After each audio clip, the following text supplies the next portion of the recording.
abimizle öncelikle Doğu Türkistan'da çocukluğu geçirmiş olan Evet. Bir isim. Ondan ötürü çocukluğunuzda Doğu Türkistan'ın bayramı nasıl geçerdi abi? Evet. Ondan biraz bahsedersiniz. Kendinizi biraz tanıtırsanız. Evet. Ben de her şeyden önce Uygur Televizyonu'na bu programı bize davet ettiği için teşekkür ediyorum. Ayrıca Doğu Türkistan'ın içinde kendi milli ve dini kimliklerini koruyabilmek için mücadele vermekte olan aziz halkımıza, kahraman halkımıza ve yurt dışında dünyanın dört bir bucağında faaliyet gösteren, yaşayan bütün Doğu Türkistanlı kardeşlerimiz var ve Türk İslam dünyasının bayramını kutluyor ve iyi dileklerimi sunuyorum. Bugün siz beni tanıtırken birçok teveccüh, bize övücü sözlerle servettiniz. Teşekkür ediyorum. Ancak biz bu davanın bir neferiyiz. Ömrümüz oldukça bu neferde bu davayı elimizin yettiği, aklımızın yettiği, elimizden geldiğince yürütmeye çalışacağız. Bu davanın bir neferiyiz elbette. Biz bu davayı yürütmemiz bizim insani, vicdani ve dini bir vazifemiz olarak kabul ediyoruz. Bayramlar Yaradanımızın insanlara, Müslüman kullarına bir yılda 2 kez sevinç duymaları, kendisini hatırlaması, Yaradanımız kendisini hatırlaması ve mutlu günler geçirmesi için lütfettiği bir mübarek günler. Bugün bu günlerde Kurban Bayramı 2021 yılının Kurban ikinci dini bayramlarımızda olan Kurban Bayramı'nı kutluyoruz. Doğu Türkistan'da bizim bayram genellikle milli bayramlar için kullanılır. Dini bayram ise Eid, yani Farsçadan gelen işte Eid-i Fitr, Ramazan bayramı, Eid-i Zuha, Kurban Bayramı, yani zebhetten geliyor, Kurban Bayramı oradan geliyor, zebhetmek, kurban etmektir. Doğu Türkistan'da çok renkli, çok güzel geçer benim çocukluğumda hatırladığım. Benim memleketim Yarkent'te, evimizin yakınında Bedevlet Yakup Han'ın inşa ettiği çok büyük bir camimiz vardı. Ona Moy Şerif Hanıka, yani Moy Şerif, Peygamber Efendimiz'in sakalı şerefinin saklandığı büyük bir cami ve orada o bir mahalleydi zaten etrafta. Hocalar dediğimiz işte büyük irşat, yani dinimizin irşadı için çalışan bir aileden gelen, muhterem aileden gelen, 18. 17. yüzyıldan gelen bir cemaat orada yaşardı. Biz çok renkli geçerdi. Çünkü bu camide Peygamber Efendimiz'in sakalı şerifi vardı. Biz küçükken erkenden bir hafta önce bütün sokaklar, evin içi, bütün her taraf temizlenir. Orası içi ve dışı bütün kaldığımız yer büyük bir merasimle, büyük bir sevinçle karşılanır ve sabah namazında bizim Doğu Türkistan'da, bütün Türkiye'de olduğu gibi bütün camilerde bayram namazı kılınmaz. Büyük camilerde kılınır. Yani 1, 2, 3 camide kılınır. Mesela bizim bu Moy Şerif Halka Camii dediğimiz camide büyük camilerden biri. Bir de ayrıca Peygamber Efendimiz'in sakalı şerifi var burada. Önemi buradan geliyor. Biz çok küçükken, benim Doğu Türkistan'da işte 7-8 yaşlarındayken, yani 1958'e kadar Doğu Türkistan'da yine bu milli bayramlar, milli kimliklere şimdiki gibi soykırım yoktu. Az çok millet yaşayabiliyordu, yani bu dini ve milli bayramlarını yaşayabiliyordu. Biz geldiğimizde biz erkenden bütün ailemizin, büyüklerimiz başta olmak üzere biz böyle bir grup halinde giderdik camiye. Camiye giderken zaman zaman bekleyip tekbir getirerek giderdik. Yani hemen 7 kere. Efendim? 7 kere tekbir. 7 kere, yani 7 kere işte o bulunduğumuz caminin uzaklığına göre 7 kere orada tekbir getirip giderdik. Ve bu camiye geldikten sonra caminin etrafında böyle çok meydan vardı büyük. 2 tarafında evler var. bu caminin yani aynı zamanda burası bir tesavvufi yani hanıkah dediğimiz hanegah yani tasavvuf ehlinin ibadet niyetine cehar ettiği bir mekanlar da vardı. Yani ben hatırlıyorum küçükken Kargalı, Hoten hatta uzak yakın vilayet ve şehirlerden sırf Peygamber Efendimizin sakalı şerefini görebilmek için, onu ziyaret edip tavaf edebilmek için uzaktan insanlar gelirdi. İşte büyüklerimize sorardık, onlar anlatırdı. Ve bu bayramda çok böyle çok muhteşem namaz kılınır. Çok kalabalık şekilde namaz kılınır. Ve namazdan sonra böyle caminin imamı böyle gümüş sandukanın içinde muhafaza edilen ve atlas çeşitli ipek kumaşlarına sarılarak, kat kat kumaşlara sarılarak bir sandıkın içinde Peygamber Efendimizin bir küçük şişenin içinde sakalı şerifi vardı. Ve bu sandık çıkarılır ve her o bohça, her katı bir açılırken büyük böyle durutlar okunur. Kur'an-ı Kerimler okunur. Millet tövbe taarruzda bulunur. Ve çok büyük bir ihtiramla en son bu sakalı şerifin en son bohça açılır. Ve millet böyle önünden geçerek gözyaşları içinde bunu ziyaret eder. Benim hatırladığım bu ziyaretten sonra biz çocuklar Hoca Efendi'ye giderdik.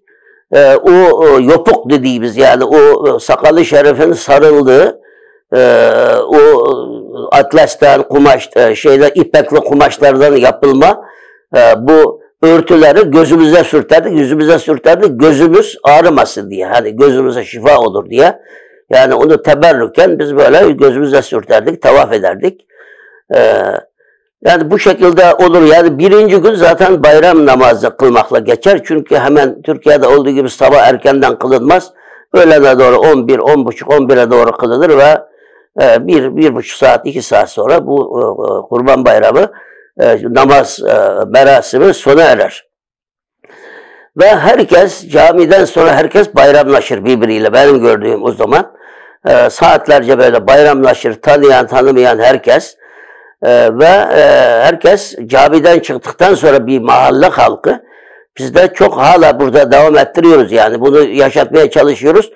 O sene o bayramdan önceki aylarda yani geçmiş bayramdan o bayrama geçen süreç içerisinde cenaze çıkan evlere mesela herhangi bir evde ailenin reisi veya herhangi bir evde o aileden bireyinin birisi vefat eden evlere gider, bütün cemaat toplanır, oraya gider, onlarda Fatiha okumak yani Fatiha diye söylüyorlar ama aslında bunun aslı Fatiha okumak. Orada girer, yani o kişiye, o aileye ilk önce onlara bir ilgi göstererek, onları ziyaret ederek, onların acılarını paylaşmak, onlara destek vermek, katkı sağlamak amacıyla o evlere gidilir ve orada Kur'an-ı Kerim okunur. İlk önce o evler ziyaret edilir. Biz de bayramın birinci günü burada bu Çin virüsü salgını sebebiyle mesela bizim gidemediğimiz cenazeler bildiğiniz gibi biz de mesela bayramın birinci günü gittik, birçok cenaze olan evlere gidebildik. Yani Doğu Türkistan'da da aynısı yapılıyor.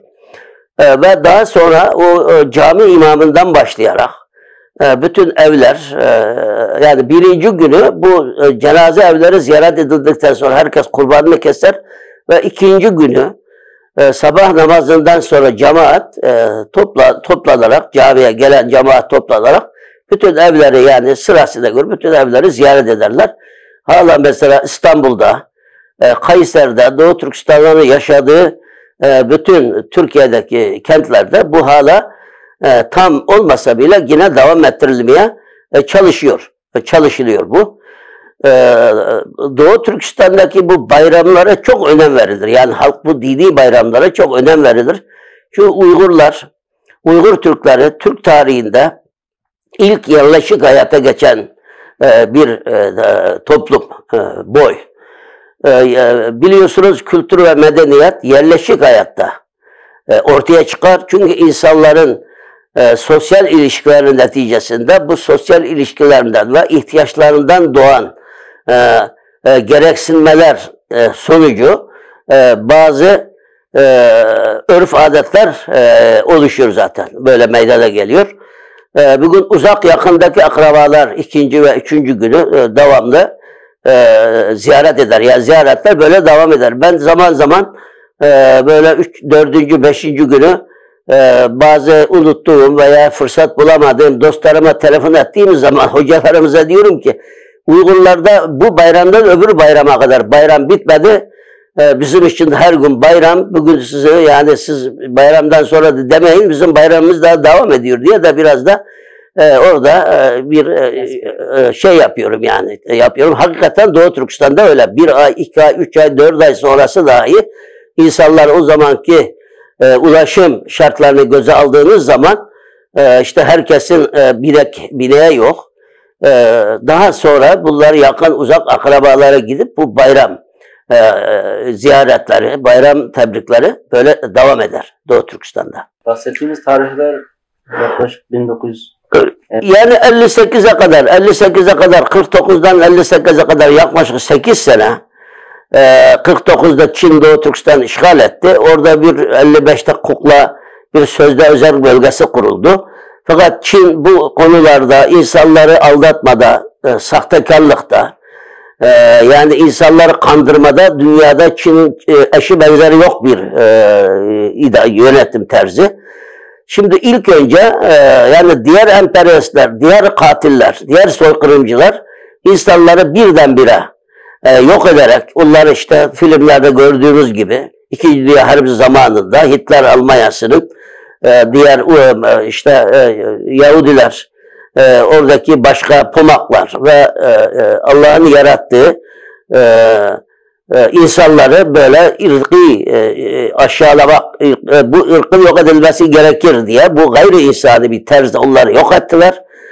Gaz odalarında öldürdüler, yakarak öldürdüler ama Çin böyle değil. Çin insanları böyle yavaş yavaş onlara eziyet çektire Çin işkencesi dünya tarihinde meşhur envai çeşit Çin işkenceleriyle böyle yavaş yavaş onlara acı çektirerek istirap vererek onları katlediyor. Yani Çin'in yaptığı da bu. Yani o tarihlere kadar ben mesela 56 senede mahallede daha şeyler vardı. Yani hocalar işte dediğimiz caminin hocasının açtığı dini okullar vardı. Ben oraya gittim. Hatta medreselere de gittim. Yani ben annem çok dindardı rahmetli. Bizim bir yakınımızın şehirde ev vardı.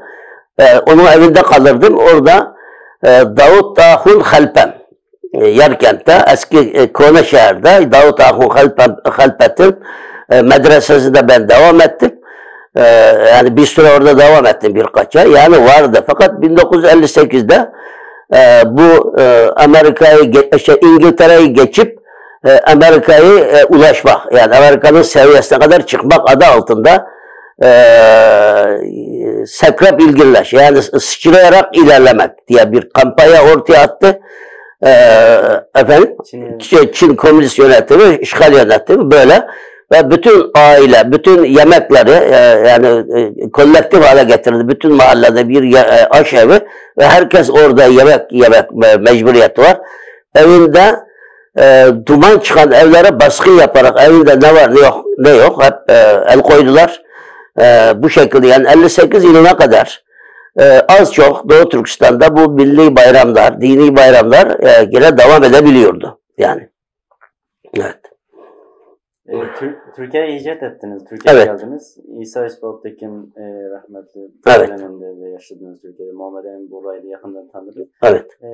İlk önce Türkiye'ye hicret eden Doğu Türkistan'dan özgürlüğünden sonra hicret edenlerden bir tanesi sizsiniz. Evet.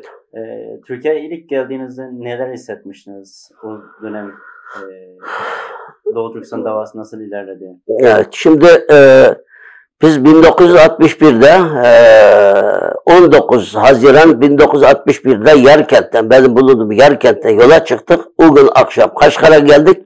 Kaşgar'da eski Çinebağ semtinde bulunan İngiliz konsolhanasında bir gece bizi orada misafir ettiler. Yani orada dışarı çıkmak yasak ama biz çocuktum ben. Teyzem vardı, teyzeme gittim. Ertesi günü bizi aldılar. Biz tabii gece bilmiyoruz, çocuğum o zaman. Böyle kamyonlarla Taşkurgan'a kadar getirdi. Taşkurgan'da Sonra orada Tacikler var. Yani her devirde Çin'in bir türlü militer, paramiliter gücü, yani o 4000-5000 kilometre yükseklikte Pamir Dağları'nın zirvelerinde bu Taşkorugan çok stratejik bir bölge. Tacikistan, işte Afganistan, Pakistan, Keşmir ve Hindistan'la tam böyle düğüm noktası, yani oradan. Bizi orada Afganistan'a geçtik. Yani 4-5 gün sonra tam yani öyle hatırlıyorum. Bizi gündüz devamlı bir yerde bekletiyorlardı. Böyle kuytu bir yerde. Çünkü oraları görmesin amacıyla. Bizi böyle büyük bir koram diyoruz biz orada, kaya. Kayanın dedi ki o zaman Afganistan'la Çin'in arası, Doğu Türkistan arasındaki sınır daha belirlenmemişti. İşte burası Afganistan dedi. Bizi bırakıp gitti. Biz öyle gece kar yağdı. Ertesi günü bizim büyükler aşağı indik dağda yukarıdan. Bir su akan bir nehirin, Amur Nehri, bugün Afganistan'la Tacikistan ve Özbekistan, Türkmenistan'ın sınırını oluşturan Afganistan'daki o Pamir Vahan koridorunu geçerek biz oradan yürüyüşe başladık. 350 kilometre uzunluğunda, 13 ile 65 kilometre genişliğinde bir vadi burası. Biz Afganistan'da 4 sene kaldık. Afganistan'a biz geldik. O zaman komünizm belası vardı. Bütün dünyada komünizm adeta bir AIDS hastalığı gibi veya kötü bir şimdiki Çin virüsü gibi millet çok kötü gözle bakıyor. Yani bir felaket, afet olarak bakıyordu. Biz her ne kadar Müslümansak, Türksek de biz bir komünist ülkenin idaresinde yaşayan insanlar olarak geldiğimiz için, yani bunlar bir casus olabilir, bu ülkeye mahsus gönderilmiş olabilir gibi böyle endişelerden dolayı bir süre bizi böyle iyi gözle bakmadılar yani beklettiler. Orada bir yerde polis, kapıda polis var, bir Bedakşan, yani Feyzabad ilinin başkenti Bedakşan'da o şekilde bekletti. Bizi geri göndermek istediler Afganistan hükümeti. Yani komünist olabileceğinden, bu ülkeye zararlı olabileceği endişesiyle. Ben iyi hatırlıyorum, o zaman o Cavzum diye böyle bir dere, uçurumlarla dolu bir dere. Böyle su, yani yağmur yağmadığı zaman küçük bir dere var. Şehrin tam ortasında geçiyor. Bu derede bu Amur Nehri'nde kadar ulaşıyor oraya su. Orada bütün kadınlar, erkekler filan toplandı. Böyle büyük bir kıyamet oldu orada. Dedi ki bizi dedi geri göndereceğinize dedi şu suya atın, bizi boğarak öldürün. Biz demiş oradan bu kadar gün yol yürüdük, yaklaşık 2-2,5 ay. Evet. Oraya göndereceğinize siz öldürün burada. İyi hatırlıyorum, yani bir albay rütbesindeydi veya tam bilemiyorum ama yaşlı. Bir 55-60 yaşlarında bir veya general rütbesinde bir Afgan subayı, millet ağlayınca o da ağladı. O da ağladı, böyle yakalarını, düğmelerini falan koparttı. Allah adına defalarca yemin etti. Dedi ki ben burada olduğum müddetçe dedi sizi kimse gönderemeyecek. Siz bizim din kardeşimizsiniz diye. Daha sonra Afganistan'ın çeşitli vilayetlerine dağıldı. Başkent Kabil başta olmak üzere. Biz de Hanabat diye Kunduz vilayetinin bağlı bir şehre geldik. Orada Özbek hemşerilerimiz vardı. Onların yanına yerleştik. Velhasıl kelam oradaki bizim büyüklerimiz işte bize liderlik yapan o zaman benim kayınpederim Seyyid Abdüvelihan Efendigil Hoca, merhum Mehmet Cantürk hocamız ve diğer büyüklerimiz, İstanbul'da ve Ankara'da yaşayan, Türkiye'de yaşayan liderlerimiz merhum Mehmet Emin Bura ve İsa Yusuf Altekin'le temasa geçiyor ve İsa Yusuf Altekin ve Mehmet Emin Bura beylerin girişimi, devlet nezdindeki girişimiyle biz 1965 yılının 13 Ekim tarihinde İskanlı göçmen olarak 3 uçakla 234 kişi 3 uçakla Asanbo Havaalanı'na getirildi. Yani o zaman biz Türkiye'yi az çok biliyorduk yani. Çocukken babam ümmiydi fakat babam Türkiye'yi anlatırdı bana yani. Ben babamdan gördüm Türkiye sözünü ilk defa babamdan duydum. Tabii Türkiye'ye gidince herkes sanki Türkiye'ye gelince yani o dünyayı bilmeden yani orada hani testinin içine girip şeyinden bakmak diye bir söz var bizde. Doğustan bakmak diye. Şimdi dünyayı öyle görüyoruz. Yani diyoruz ki biz Türkiye'ye gittiğimiz zaman Doğu Türkistan'ı Türkiye'de kurtaracağız diye böyle bir şey var. Fakat Türkiye'ye geldik. Bizi Kayseri'ye yerleştirir devlet. Yani bizden sonra 2 sene sonra yine 74 kişi daha çok onlar işte Gulca'dan Afganistan'a gelen bizimle beraber gelen kardeşlerimiz. Yani yaklaşık 300'den fazla aile bize yapılan evlere orada Kayseri'nin işte Koruçayrı diye bir mahalle var. Orada bizi yerleştirdiler. Ve Kayseri halkı bizi aynı Medine'ye göç eden muhacirlere oradaki ensarın nasıl muamele ettiyse bize o şekilde çok sıcak karşıladılar. Biz otele geldik. Tabii o Afganistan'da büyüklerimizin başında sarıklar var. Milli tekkeler var, doppalar var. Orada bir ardiyacılık yapan yani bir Mehmet amca vardı. Allah rahmet etsin. O dedi ki bak dedi burada dedi göçmenlere dışarıdan gelenlere pek şey yapmazlar dedi. Siz dedi çok dindarmışsınız. Ben sizi dedi bir gün bir camiye götüreyim. Yani orada millet görsün sizi diye bizi topladı. Kayseri'de Cami-i Kebir yani büyük camiye şehrin merkezinde büyük camiye gittik. O zaman orası harabe yani caminin etrafındaki evler istimlak edilmiş. Oraya düzenleme vardı. Ben öyle hatırlıyorum 65 senesinde. Camiden çıkan herkes bize böyle hacıdan gelen hacılara ilgi gösterdikleri veya uzaktan gelen kardeşlerini kucakladıkları gibi millet bizi böyle karşıladı. Daha sonra ev bizi evlerine davet etti. Ramazan aylarında ve diğer günlerde. Yani Kayseri halkının bu misafirperverliğine ve candan bu dostluğun ilgisini her zaman minnetle, şükranla anıyorum.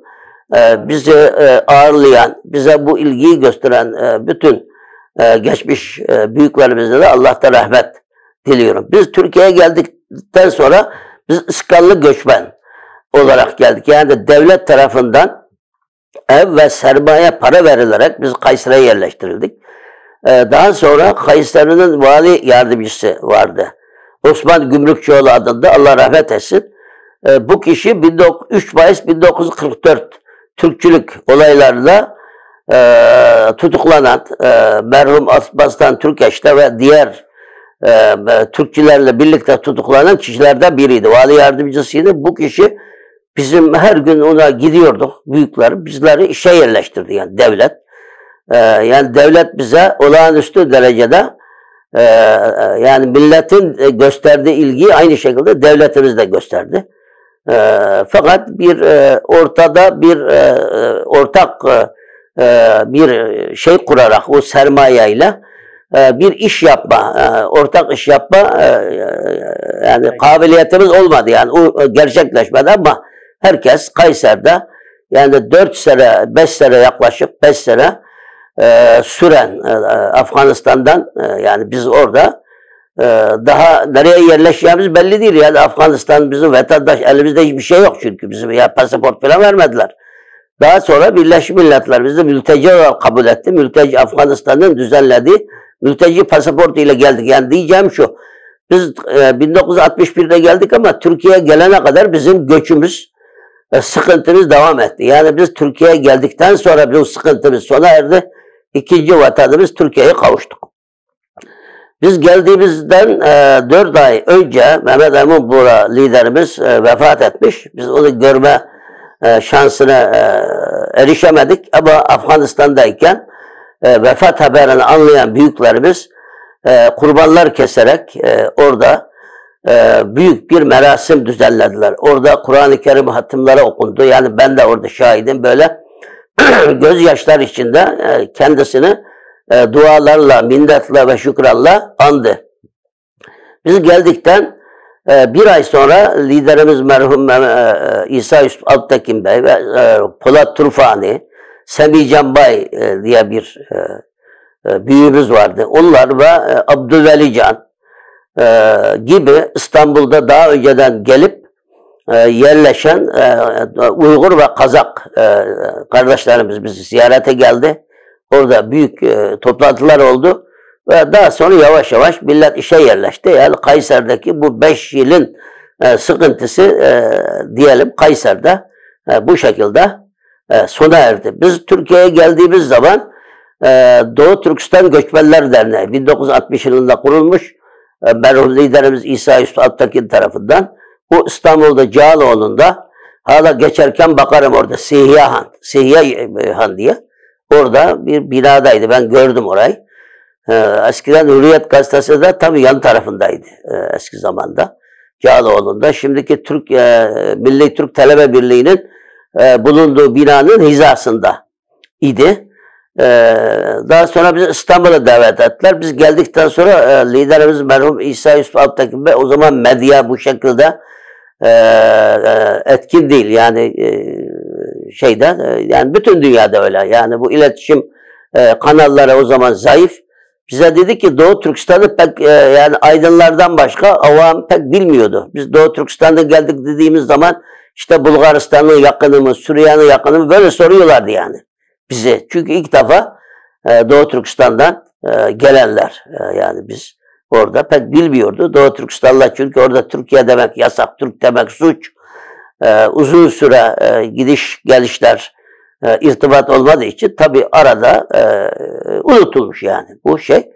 Bize dediler ki biz kendimizi Doğu Türkistan meselesini tanıtmak için bir folklor ekibi kuralım. Biz bu folklor ekibi vasıtasıyla Türkiye'de çeşitli vilayetlerine gidip orada bizim kendi folklorumuzu, sanatımızı tanıtalım ve milletin bu araçla, bu tür çalışmalarla milleti Doğu Türkistan meselesini anlatalım diye.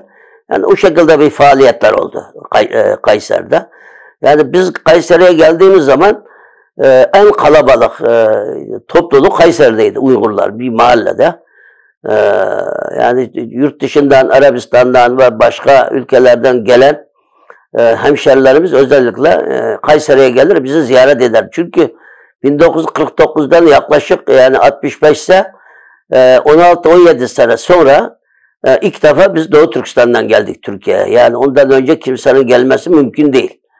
Bizden sonra tabii 80'li, 76'lı, 80'li yıllarda yine tek tük böyle kafileler halinde çeşitli uluslararası kuruluşların yardımıyla, tevessütüyle gelenler oldu ama en önde gelen bizler olduk. Bize çok büyük alaka gösterdiler. Çünkü memleket hasretini bizim görmekle, yani bizi ziyaret etmekle dindirmeye çalıştılar.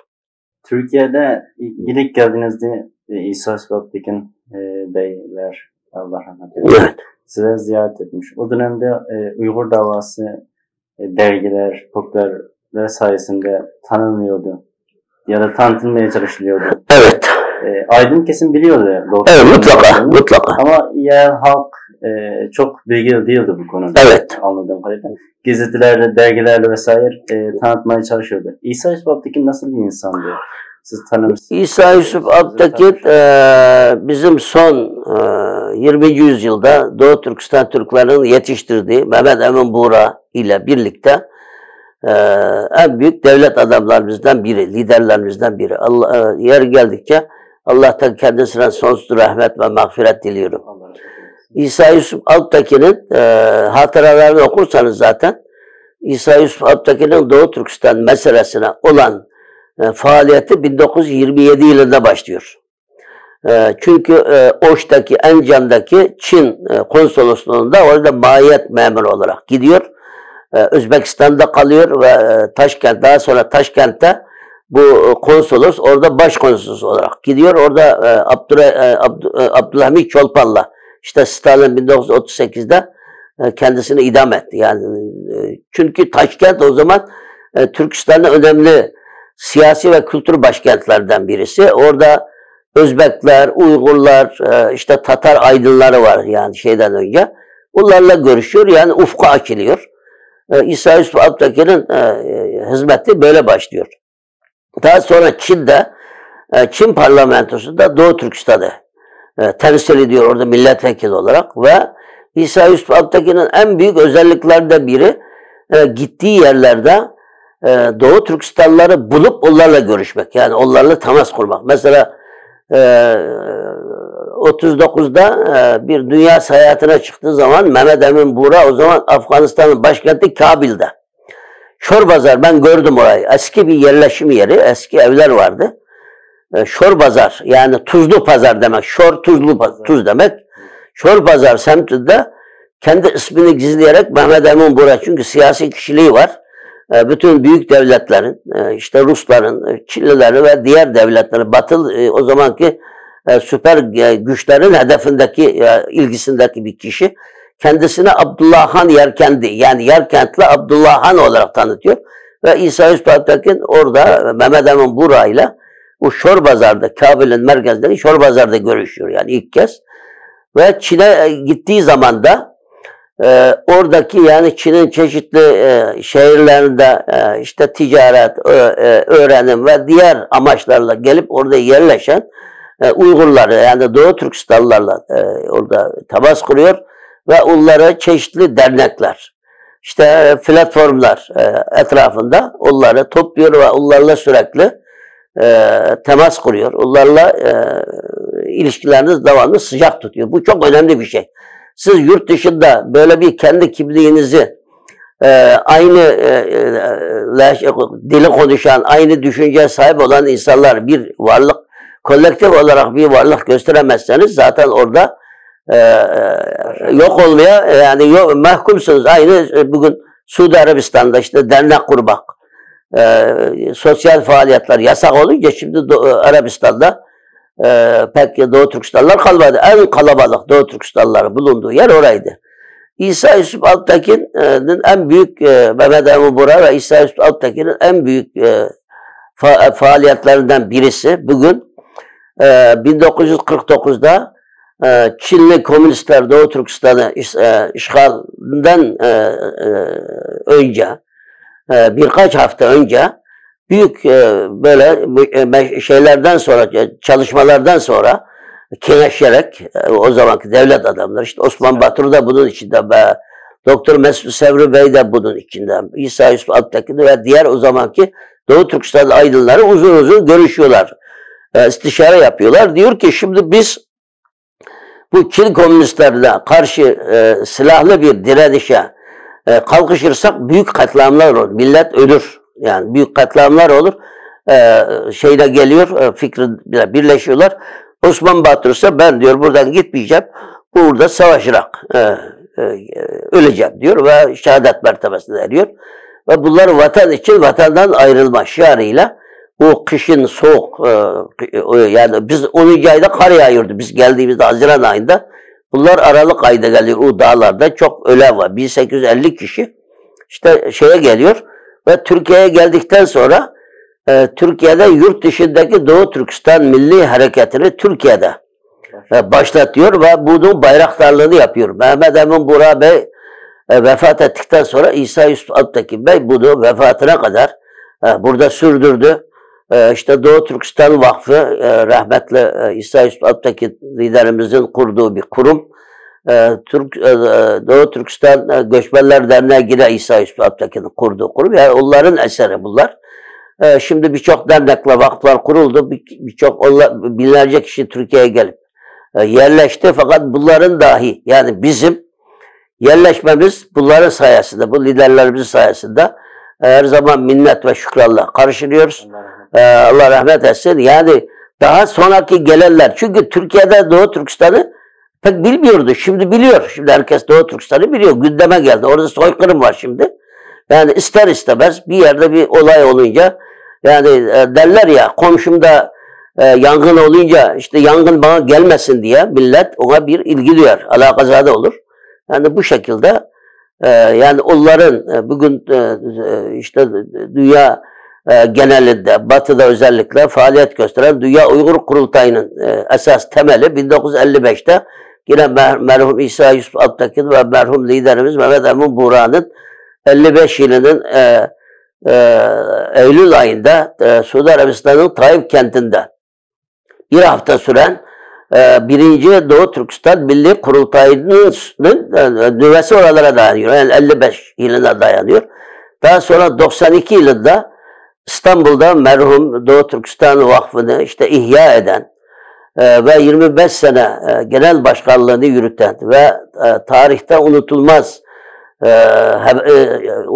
hizmetler yapan Doğu Türkistan Mesleği'nin merhum emekli general Mehmet Rıza Bekin Paşa'mın girişimi ve Suudi Arabistan'daki hemşerilerin maddi ve manevi yardımlarıyla bu 55'te Suudi Arabistan'da kurulan bu Doğu Türkistan Kurultayı tekrar İstanbul'da tekrar ihya edildi ve 3 gün süren bu kurultay çalışmalarında Türkiye'den birçok devlet adamı, işte merhum MHP lider Alparslan Türkeş başta olmak üzere birçok devlet adamları, hükümet insanları buraya iştirak etti efendim, katıldı ve konuşmalar yaptı. Ve bu daha sonra bu kurultay Türkiye'de çalışma imkanı bulamayınca biz Ekim 1999'da ben de bu şeylerin içindeyim. Şimdi bazı arkadaşlar yani doğruları dile getirmesi lazım. Yani bu kurultay Türkiye merkezli. Biz Avrupa'ya taşıdık. Şimdi Dünya Uygur Kurultayı'nın temelleri, Dünya Uygur Kurultayı kendiliğinden kurulmuş bir teşkilat değil. Bakın şimdi ben bu şeylerin içindeyim. 92 yılındaki İstanbul'da toplanan 2. Doğu Türkistan Doğu Türkistan Milli Kurultayı'nın tertip komitesi içinde yer aldım ben. Türkistan Cumhuriyetlerine gittim. Oradaki şeylere davet ettik. Şimdi bu Türkiye'de kuruldu. Bir organ da oluşturuldu seçimde.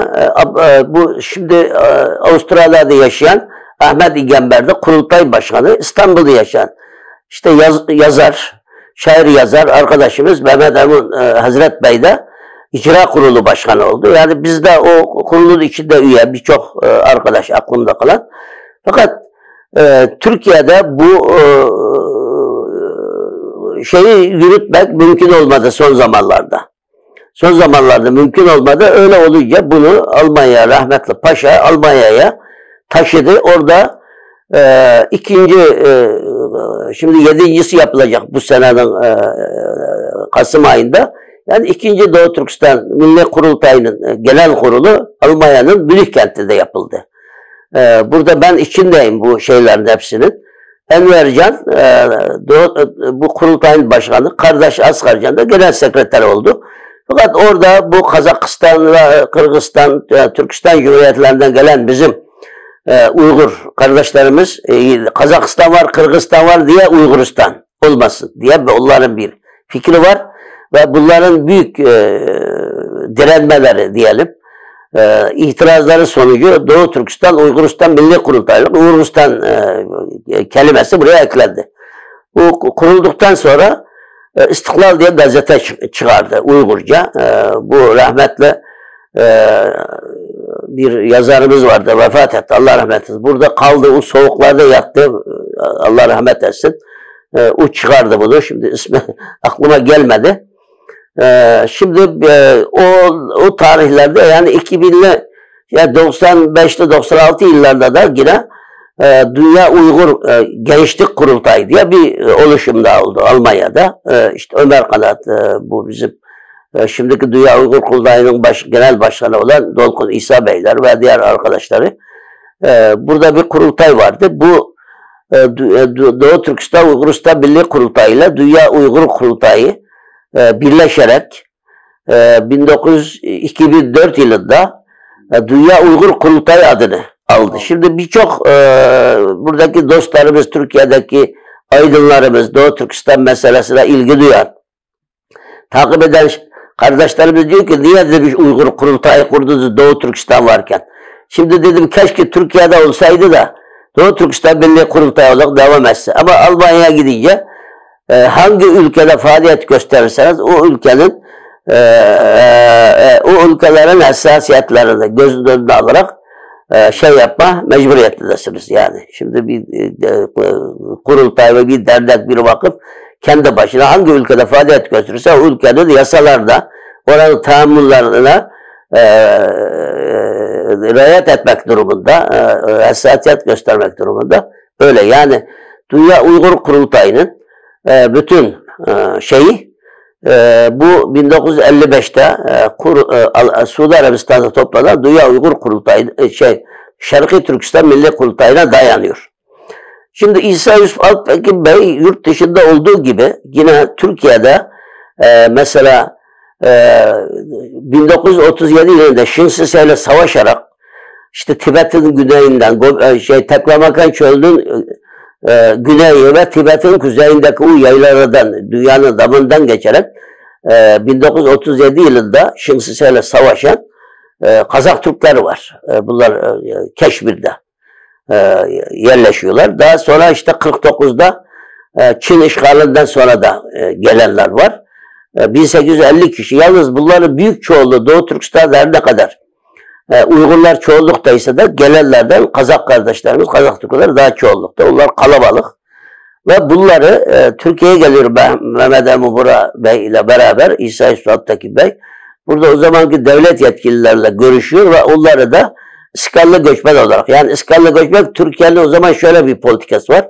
O zaman Türkiye'de nüfus az, mübadele var. Bildiğimiz gibi 20'li yıllar, 24'lü yıllarda yapılan. Yeni savaştan çıkmış. Türkiye nüfusa ihtiyacı var. Kalkınmak, üretmek zorunda. Öyle olunca Türkiye Cumhuriyeti Devletimiz yurt dışındaki Türkleri, Türkiye'yi toplayıp yani Türk nüfusunu buraya çoğaltmak. Yani Türk nüfusunu Türkiye'de barındırmak gibi bir siyaseti var. Evet, kalması için. Biz de o şeyden faydalanarak geldik. Bizden sonra da pek öyle tabii daha sonra Türkiye'de şartlar değişti. Çünkü Türkiye'den o zamanki şartlarda Türkiye getirmezse kimsenin gelecek macali yoktu. Daha sonra şartlar değişti. Şimdi girdiğiniz gibi millet kendisi geliyor, yerleşiyor. Yani İsa Yusuf Alptekin Bey ve Mehmet Emin Bura bütün hayatı boyunca yani bütün yurt dışına iltica eden, işte muhacir olan bütün Doğu Türkistanları Türkiye'ye topladı. En büyük eseri bence bu. Rahmetli Rıza Bekin Paşa'mız, ben kendisiyle 18 sene birlikte çalışmak şansına sahip oldum. Yani öğrenci okutmak hususunda, çünkü kendisi de bir öğrenci olarak gelmiş. Türkiye'de yetişmiş. Yani bu bir uktaydı. Kendisini öğrenci okutmanın kendisi için bir vecibe olduğuna inanıyordu. Sürekli gazi olduğu için trenle seyahat ederdi bedava olduğu için. Akşam biner, sabaha gider, işlerini yürütür bu şekilde. Yani binlerce öğrenci yerleştirdi. Şimdiki gibi çok üniversite yoktu Türkiye'de ve Doğu Türkistanlara devletimiz özel bir ilgiyle bu okullara yerleştirdi. Bugün 40-50 tane bugün bizim Türkiye'de tahminen akademisyen var. Bunların çoğu da bu Doğu Türkistan Vakfı ve Mehmet Rıza Bekin Paşa'mızın tevessütüyle, onun girişimiyle, onun yardımıyla okuyan insanlar. Yani İsa Yusuf Alptekin Bey de Kıbrıs Barış Harekatı'ndan sonra 1974 yılında Kıbrıs'a gitti. Buradan bir heyet. Rauf Denktaş'tan dedi bizim öğrencilerimizi yardımcı olsun okutmak için. Orada Kayseri'ye de geldi o zaman Doktor Erpolat Dönmez benim arkadaşım da Allah rahmet eylesin vefat etti. Bir heyet geldi oradan topladı fakat bizim insanlardan da çocukları benim yanımdan gitmesin bir şey var memlekette. Yanımda kalsın yani ayrılmayayım diye.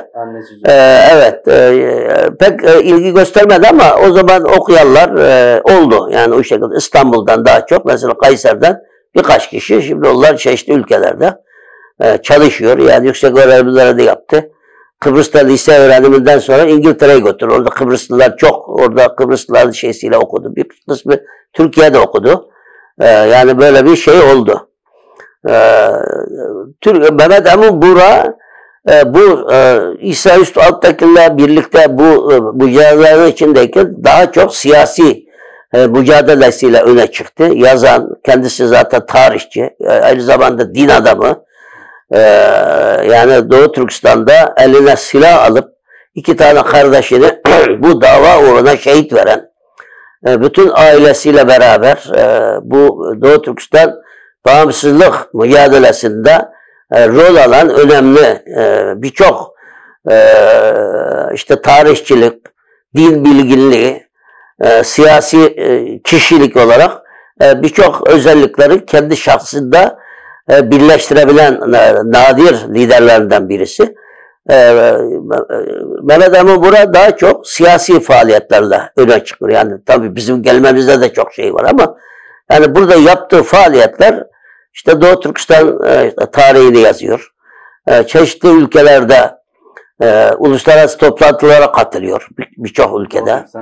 Temsil ediyor. Orada Doğu Türkistan'daki derdini İsa Yusuf Alttaki'yle birlikte dile getiriyor. Yani faaliyetleri bu yönde daha belirgin, daha öne çıkıyor yani. Doğu Türkistan işgal altında olsa bile Muhammed Emin Bura, İsa Yusuf Alttaki'ler Doğu Türkistan'ı temsil edebiliyordu devlet statüsünde.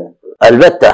Çünkü şimdi orada Doğu Türkistan'da 1946'da 12 bitim diye adlandırdığımız 12 maddelik Çillilerle ilk defa yapılan bir anlaşma var. 12 bitim olarak anılıyor. Bu anlaşmadan sonra işte tabii bu uzun hikaye, onun geçmişi niye böyle oldu, şimdi bu uzun sürecek bunu anlamamız başka bir programda.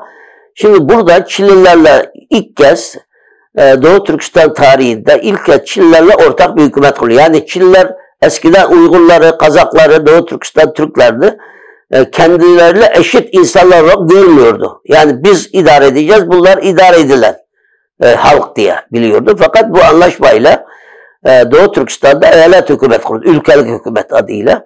25 tane eyalet hükümeti üyesi var. Bunun 15 tanesi Uygur, Kazak, 10 tanesi Çilli. Bu hükümetin başkanı Türkiye'de tıp öğrenimi görüp 1914'te Doğu Türkistan'a dönen Doktor Mesut Sevri Baykuzu, işte yardımcısı Mehmet Emin Bura, eyalet hükümet başkan yardımcısı, aynı zamanda Bayındırlık Bakanı. İsa Yusuf Alttaki de bu hükümette genel sekreter, yani devlet bakanı gibi görev yapan bir kurum. Tabii bu insanlar bu devlette böyle görev aldıkları için bugün bir devlet, yani dünyanın, Çin'in tanıdığı, başka ülkelerin tanıdığı bir devlet. Yani eyalet hükümeti ama netice itibariyle bir meşru bir yönetim yani. Şimdi bunlar ben büyükler anlattı. Pakistan iltica ettiği zaman Keşmir eyalet hükümeti bunlara özel araba tahsis etmiş, yani orada sınırdan özel arabalarla getiriliyor ve özel uçakla bunları Keşmir'den işte götürüyor, Dehli'ye falan götürüyor. Çünkü bunlara misafir ediyor orada. Çünkü bunlar devlet adamlar, herhangi bir memlekette hizmet eden, kendi milletine mukadderatı üzerinde söz sahibi olan ve o halk için çalışan insanlara bütün dünyada, bütün devletler aynı şekilde onlara saygı gösterir. Yani olması çok önemli. Şimdiki dernek başkanları gibi düşünmemek lazım o zaman. Bunlar devlet adamları çünkü. Yani İsa Yusuf Alttaki'nin, Mehmet Emin Bura'nın en büyük eseri, yani Uygurların, Kazakların, Kırgızların ve diğer Doğu Türkistanlıların, yani şimdiye kadar gelmiş bütün Doğu Türkistanlılar Türkiye'ye getirilmesinde çok büyük payı var. Onlar getirdi. Yani onların eseri diyebiliriz. Doğu Türkistan'dan Türkiye'ye gelme yolunu İsa Yusuf Elbette, elbette. Hadi bakıp mesela bir şey verdik. Mesela biz geldiğimizde diyor ya, Türkistan'ı bilmiyordu. Daha sonra bu kitle iletişim araçları çoğaldı. İşte radyo çıktı, televizyon çıktı. Bunlardan daha çok millet anlamaya başladı. Mesela 1984 yılında Japon ve Çin ortak yapımı İpek Yolu diye bir dizi vardı. 12 bölümlük. Bu dizinin 7 bölümü 12 bölümlük bu dizinin 7 bölümü Doğu Türkistan'da çekildi. Doğu Türkistan'ı anlatıyor. Çok, yani benim gözümde şimdiye kadar yapılan en güzel belgeseller. Yani gerçek manada hakikaten Japonlar çok araştırmış. Bir de bir güç Doğu Türkistan diye 88'de Profesör Doktor Erich Figel diye Avustralyalı bir belgeselci yaptı. Türkiye televizyonda oynadı. Şimdi bu film Türkiye'de olağanüstü derecede Doğu Türkistan meselesini gündeme getirdi ve tanıttı. Hatta ben Kayseri'de devlet hastanesine bir yakınımız orada yatıyordu. Bir ziyaretine gittim. Yanında oturan köyden gelen gençler vardı. Bir yatan hastamız vardı. İşte biz konuşunca neredesiniz? Ya dedi, ben İpek Yolu dizisinde sizleri gördüm dedi. Yani bu derece köyden gelen bir kardeşimiz mesela Doğu Türkistan'ın İpek Yolu dizisinde. gördüğünü bize anlattı. Daha sonradan işte Türkiye'den ekipler gitti. Çekimler yaptı. Türkiye'de gösterdi. İşte Doğu Türkistanlar böyle çoğalınca yine çeşitli programlar yapıldı. Yani her ne kadar günümüzde yeteri kadar olmasa bile eskiye nazaran hiç olmadığı kadar Doğu Türkistan meselesi gündemde. Bir de Çin şimdi soykırım yapıyor. Orada büyük bir jenosit uygulaması var. İnsanlık dışı cinayet işliyor Çin Doğu Türkistan'da. Ve bu vicdan sahibi insanları uyarıyor. Vicdanlarına halal geldiğini sanıyor. Vicdanlarını ve imanlarının sesini dinliyor. Ama sesini dinlemeyen de var. Çünkü bugün bu Doğu Türkistan meselesi Amerika'nın kışkırtması diyen vicdansızlar da var. Yani bu çok ağır da olmasın. Ağır diye kimse düşünmesin. Vicdansızlık demek lazım. Yani bugün Çin'in ağzıyla Doğu Türkistan meselesini Amerika'nın kışkırtması demek çok haksızlık yani bence en azından vicdansızlık diye ben burada özellikle ifade etmek istiyorum. Muhammed Emin Bora rahmetli büyüğümüzden, İsa Şahat'taki büyüğümüzden bahsettik. Şimdi siz ilk geldiğinizde Kayseri'ye yerleşmişsiniz. Evet. Ondan sonra orada İpek Yolu dizisinden de bahsettik biraz. Şu an Türkiye'de diziler yapılıyor. Tarihi diziler mesela Diriliş Ertuğrul'dan evet. başlayıp Abdülhamid Han'ı anlatan diziler yapılıyor. Ama sizin mesela Türk dizi yapımcılarına söylemek istediğiniz bir şeyler var mı? Mesela Doğu Türkistan'ı anlatan bir dizi yapılsın. Yani bu zaman zaman gündeme geliyor. Zaman zaman. Geçen bizim bu Facebook üzerinden bir grup var. 20 binden fazla üyesi olan. İşte Doğu Türkistan'da zulüm var diye. Bunun lideri de Antalyalı eğitim müfettişi Sayın Ali İhsan Çiçek hocamız. Bu da gündeme getirdi. Bazı şeylerde bulunduk yani bu film meselesiyle ilgili. Çünkü film meselesi biraz çok para isteyen, çok masraf isteyen bir durum. Ayrıca film çok önemli. Bugün Tibet Dalai Lama, yani bugün 1989'da Dalai Lama Nobel Barış Ödülü aldı. Nobel Barış Ödülü almadan önce 2 tane film çevirdi. Ben ikisini de seyrettim. Red Corner, yani Kırmızı Köşe bir film. Diğeri de Tibet'te 7 yıl diye. Yani Tibet'in Çin işgaline uğramasından, yani 1930'lu yıllara başlıyor. Çin işgalinden sonra Tibet lideri, dini ve siyasi lideri Dalai Lama'nın Hindistan'a kadar gitmesine, orada sığınmasına konu eden bir film. Bu olağanüstü Tibet meselesini dünyada gündeme getirdi. Hatta birçok Hollywood'un ünlü sanat oyuncuları bu film sayesinde Budist oldular. Budizm dinini de kabul etti. Bugün 1989'da bu Bulgaristan komünist diktatör Zhivkov'un aynı Çin'in günümüzde de Doğu Türkistan'da yaptığı gibi Çinler Türkiye böyle isim takmak, Bulgarca ismi takmak soykırımı vardı. İsim soykırımı vardı. Kabul etmeyenlere işte aynı Çin'in yaptığı gibi yapıyordu. O zulmediyordu onları. Hapishanelere atıyordu. Lagirlere atıyordu. İşte toplama kamplarda. Fakat o zaman bir film, dizi yapıldı. Şimdi aklımda değil dizinin adı. Bulgaristan hükümeti bu birkaç bölüm oynayınca Türkiye'den taviz vermek zorunda kaldı. Bu filmi göstermeyin, biz şunları yapalım diye. Çünkü film çok önemli. Türkiye'de de yapılması lazım. Bugün Süleyman Çobanoğlu'nun Savaşçı diye dizisi var biliyorsunuz. Evet. Yani Süleyman Çobanoğlu'nu ben 90'lı yıllarda, 95'li yıllarda tanıyorum. Rahmetli Berat amcayla, Berat Hacım'la çok program yaptık. O zamandan tanıyorum. O yapıyor. O bazı çalgı, işte filmde kullanılacak bazı enstrümanları, bazı objeleri ben tahmin ettim yani başka arkadaşların da şeysiyle.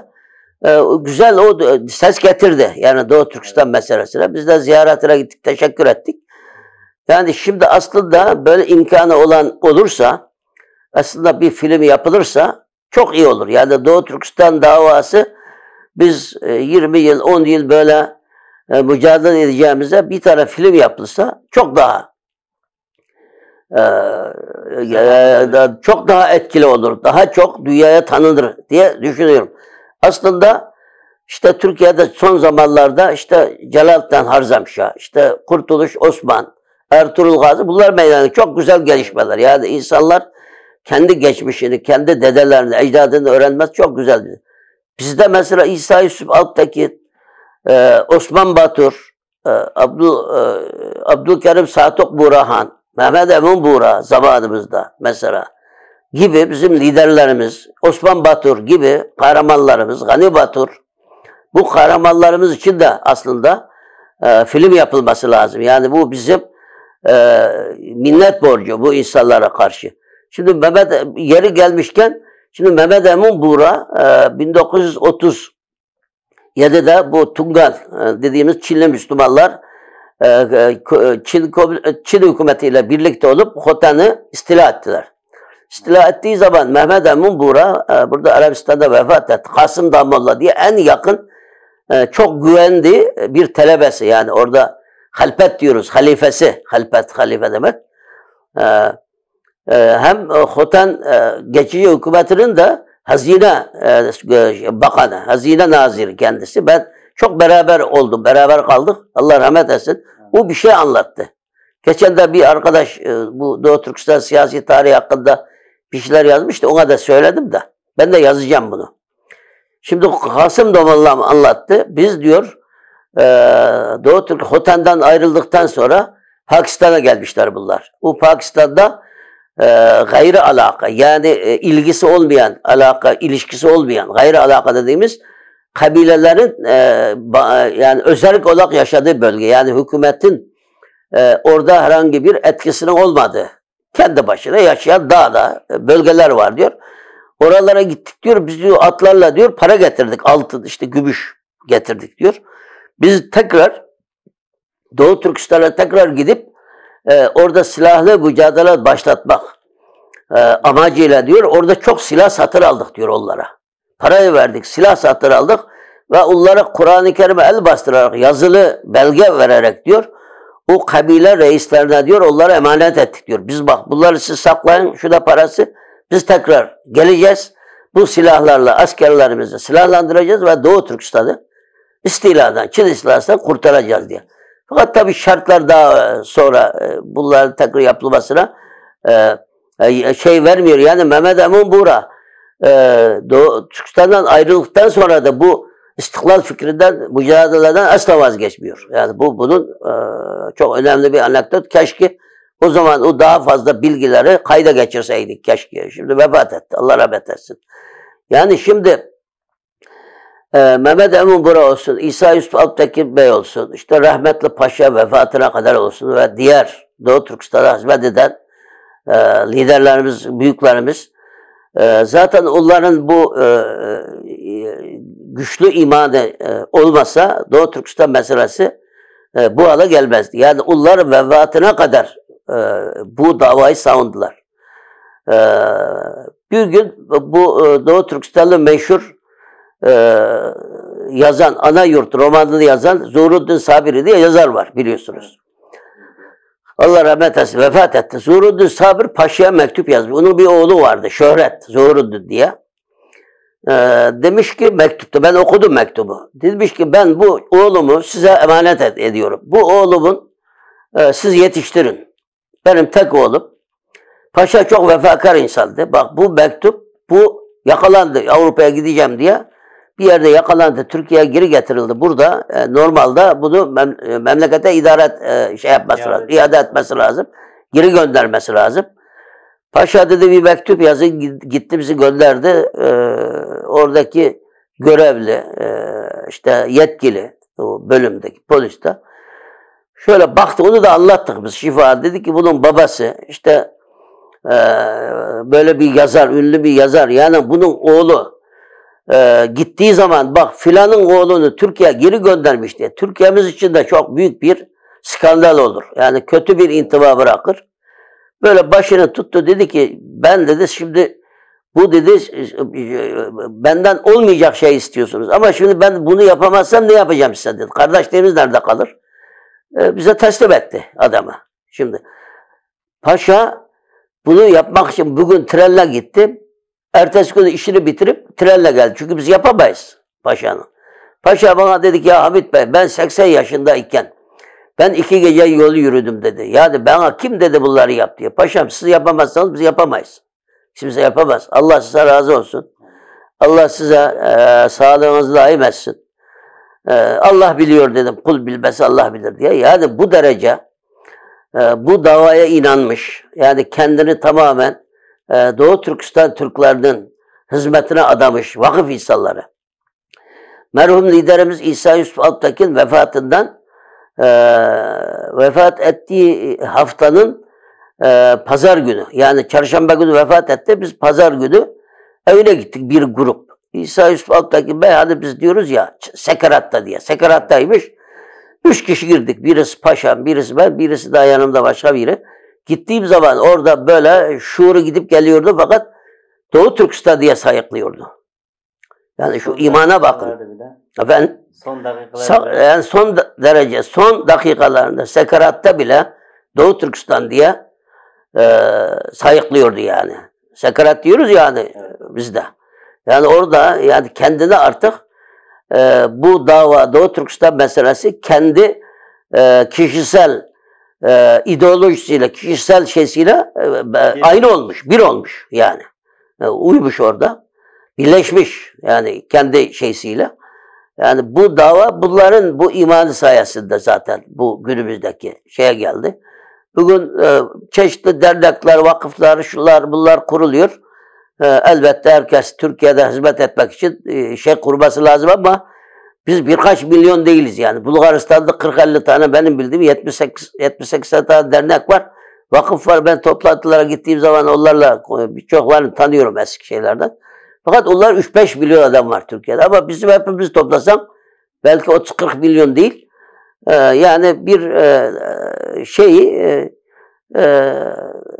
böyle birlik beraberlik içinde ortak fikirle, ortak akılla, ortak ferasetle bu dernek idarecisi olanlar da başkalarının da haklarına saygı göstererek, onların da bu Doğu Türkistan meselesinde söz sahibi olduğuna inanarak. Çünkü Doğu Türkistan meselesine, Doğu Türkistan davasına hıyanet etmeyen, Çin'le işbirliği yapmayan, casusluk yapmayan, hainlik yapmayan herkesin hakkı var. Yani 7 yaşında 70 yaşına kadar bunun kadın erkek olması fark etmez, okumamış olması fark etmez. Herkesin hakkı. Yani Doğu Türkistanlı diyen herkesin hakkıdır.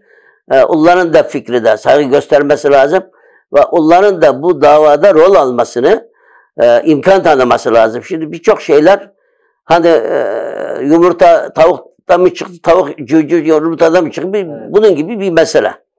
Ama bence birlik beraberlik olmak lazım. Şimdi bazen de çok zor durumları da kalıyoruz. Belki siz de okulda görüyorsunuz. Bir sürü şey var. Bir ortak şeyimiz yok. Bir strateji yok. Ortak bir akıl, ortak bir noktamız var. Efendim? Bizi birleştirebilen bir ortak fikir. Fikir evet. Ortak herkese kabul ettiği. Yani bu kabul ettiği şimdi herkes benim fikrim doğru demekle o fikir doğru olmaz. Yani demek ki burada bir sürü dernek varsa herkesin bir fikri var demektir. Onları da nazara itibar almak lazım. Onları da dikkate almak lazım. Yani birlik beraberlik karşılıklı iyi niyet, başta iyi niyet, samimiyet, karşılıklı sevgi ve saygı temelinde çözülebileceğine inanıyorum. Başkaları nasıl yaptıysa biz de o şekilde yapabiliriz. 1990'da, 1997, 2007 yıllarında Doğu Türkistan'da katliamlar oldu. Evet. 2016 senesinden başladı. Günümüzde devam eden evet. soykırım var Doğu Türkistan'da. Maalesef dünya Doğu Türkistan yaşananları sessiz kalıyor veya duymazlıktan geliyor veya görmezlikten geliyor. Bazı ülkeler ses çıkarmaya çalışıyor. Bazı ülkelerin ses çıkarmasında Türkiye'de bazı insanlar diyor ki işte onlar kendi menfaatleri için ses çıkarıyorlar vesaire diyor ama baktığımız zaman onların menfaati olsa olmasa da vicdanı olan, biraz önce siz mutlaka ses vermesi lazım diye. Türkiye'deki diasporada Uygurlar nasıl bir yön izlemeli? Yani siz çok büyük bir bilgin bir insansınız benim için. Çünkü bu davaya çocukluğunuzdan beri kendinizi adamışsınız. İsa İsvap'takin olsun, merhum Reza Bek Paşa olsun vesaire, Doğu Türkistan davasına gönül veren. Evet. Son dakikalarda bir de Doğu Türkistan'ın özgürlüğü için sayaklayarak hayatını kaybeden bir şahsla beraber olmak ve onunla beraber çalışmak büyük bir lütuftur. Evet. Düşünüyorum. Sizler neler tavsiye edersiniz bugünkü Doğu Türkistan davasını savunan veya anlatan insanlara veya Türk akademisyenlere neler söylemek isterseniz? Şimdi Doğu Türkistan davası Kıbrıs, işte Karabağ, son zamanlarda işte İslam dünyasında hani biz aynı zamanda Türk'üz ama Müslümanız. Yani bizim inancımıza göre, bizim dinimizden olan, bizimle aynı değerlere, aynı peygambere inanan, aynı Allah'a, Kur'an'a inanan kişiler, Allah bizi kardeş olarak ilan etmiş, kardeş yaratmıştır. Elbette bu Kur'an'ın emrine uymak bizim boynumuzun borcu.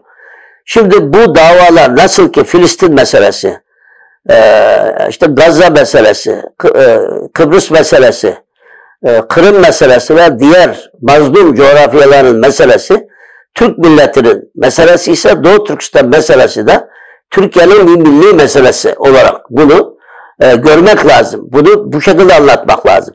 Şimdi size bunu güzel söylediniz. Şimdi Mehmet Emin Buğra 1960'ta 27 Mayıs ihtilali oldu. Askerler idara el koydu. Daha sonra da işte eskiden yoktu. Senato diye, yani ikiye bölüyordu batıdaki gibi. Türkiye'de de ben hatırlıyorum bunu. 12 Eylül 1980'e kadar Senato vardı. Senato, Anayasa Gereği. Senato ve Türkiye Millet Meclisi. Bak, ikisi de parlamento, kanunlar. Büyük Millet Meclisi'ne gelir.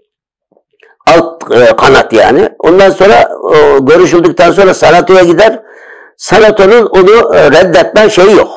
Yani orası bir danışma. Akılların yer aldığı bir grup. Şimdi bunlar kurulduğu zaman Mehmet Emin Buğra'ya o zaman hükümet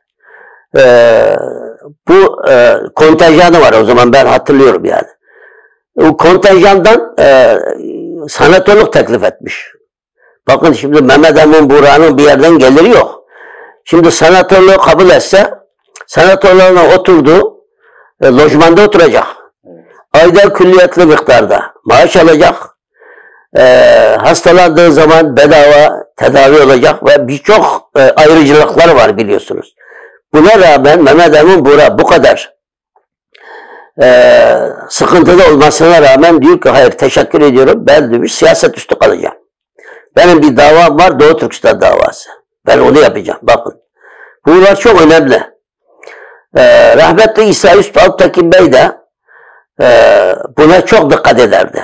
Yani partiler üstü. Bize Türkiye'de birlik beraberliğiyle kastetmeyen, bu konuda sorunu olmayan, yani Türkiye'nin şimdiki toprak bütünlüğüne saygı gösteren bütün partiler, işte saygı gösteren partiler de var yani, ben orada almayayım. Ben yazarken, çizerken özellikle buna dikkat ediyorum.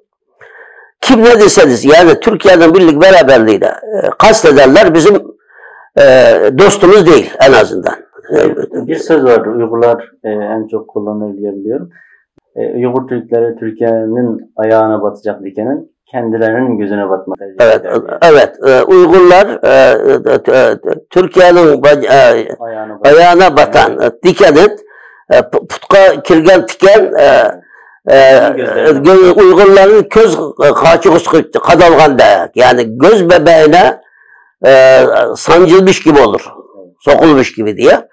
Ve bir de İsa Yusuf Alptekin Bey şu duası çok önemli.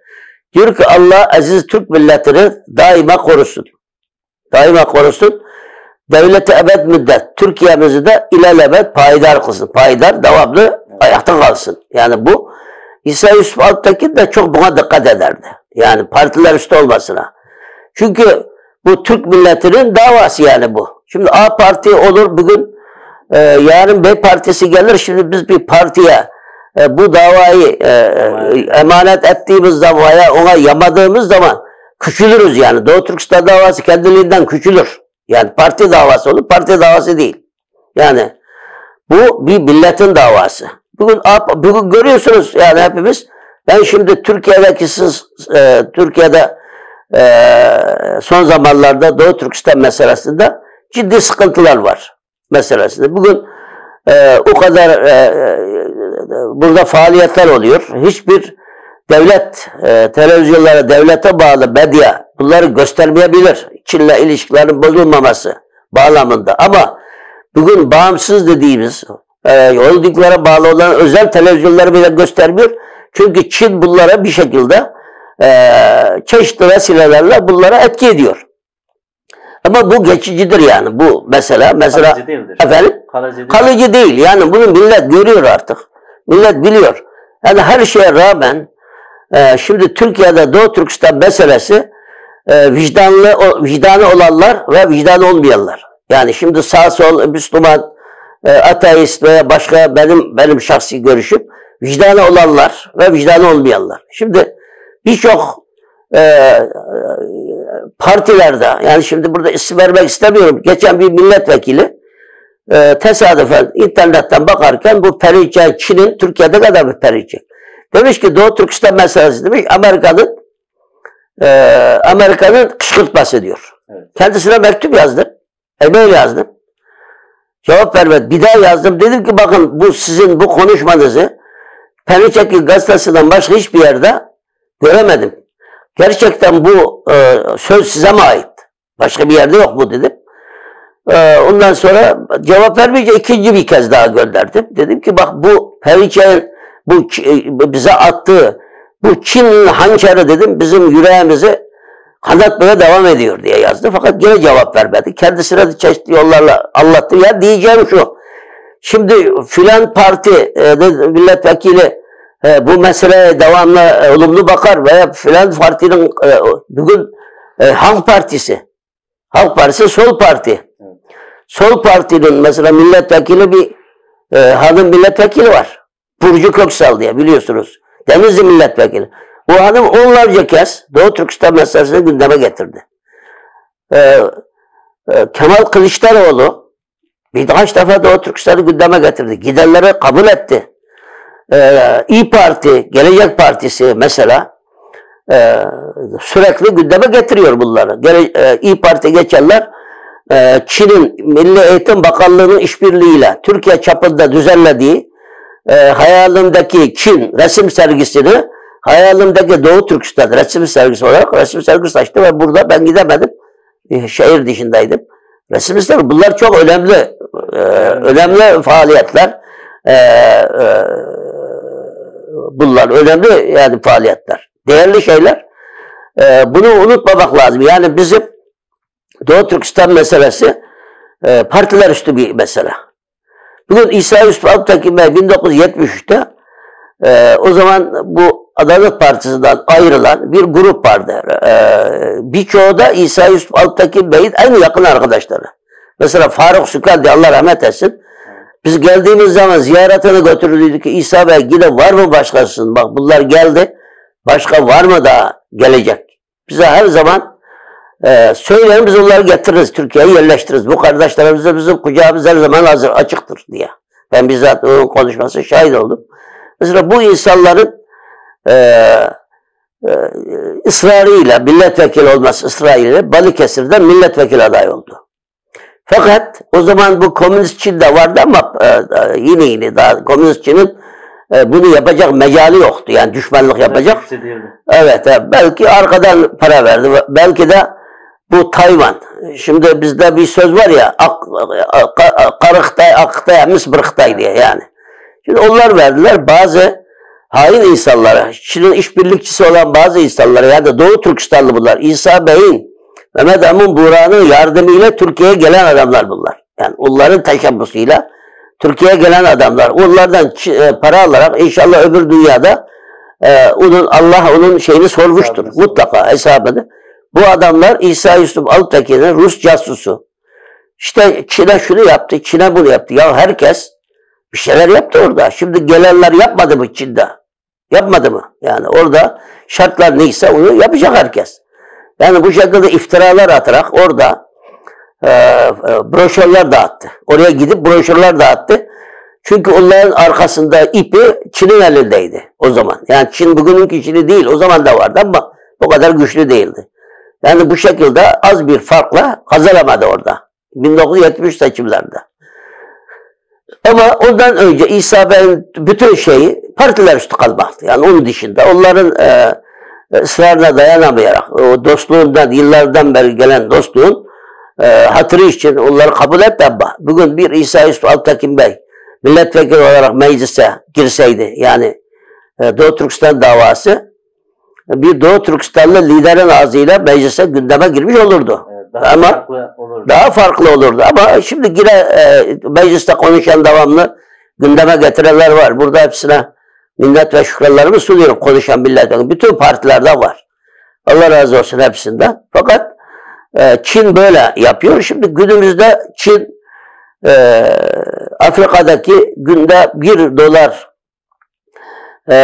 geliri olan insanlara dahi o paralarını alıyor ondan ve tek kullanımlık mallarını satarak dünyayı sömürüyor. Bir de şimdi Batı ülkelerinde şu da var. Bizim Mehmet Emin Hazretleri bir kitap yazdı. Biz mesela okudunuz mu bilmiyorum ama Ejderhanın Korkusu Çin diye. Çin Türkiye'den çok korkuyor. Çünkü Çin biliyor ki Doğu Türkistan davasına her zaman Allah rızası için kardeş olarak destek veren, gören Türk milletidir. Türkiye Türkleridir. Yani bugün Batı Türkistan'da, Özbekistan'da, Kazakistan'da, Kırgızistan'da son zamanlardaki bu Çin'in sömürgeci siyasetine karşı onlar da uyanmış durumda. Onlar da zaman zaman sosyal medyada Çin aleyhinde, bugün Moğolistan'da 2 gün önce Moğolistan'da Moğollar gösteri yaptılar orada. Ben paylaştım. Yani bütün dünyada Çin karşıtı bir hava var. Bu neden var? Çünkü onlar yarın biliyorlar ki Doğu Türkistan'ın başına gelen kendi başına da gelir.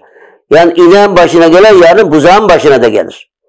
Şimdi bu Türkiye'den korkuyor. Yani Çin Türkiye'den hakikaten korkuyor. Çünkü şimdi Çin'i bugünkü bu Frankenstein bir zamanlar 70'li yıllarda bir film vardı. Bir bilim adamları, doktorlar bir şey yaratıyor, bir adam yaratıyor. Frankenstein adı.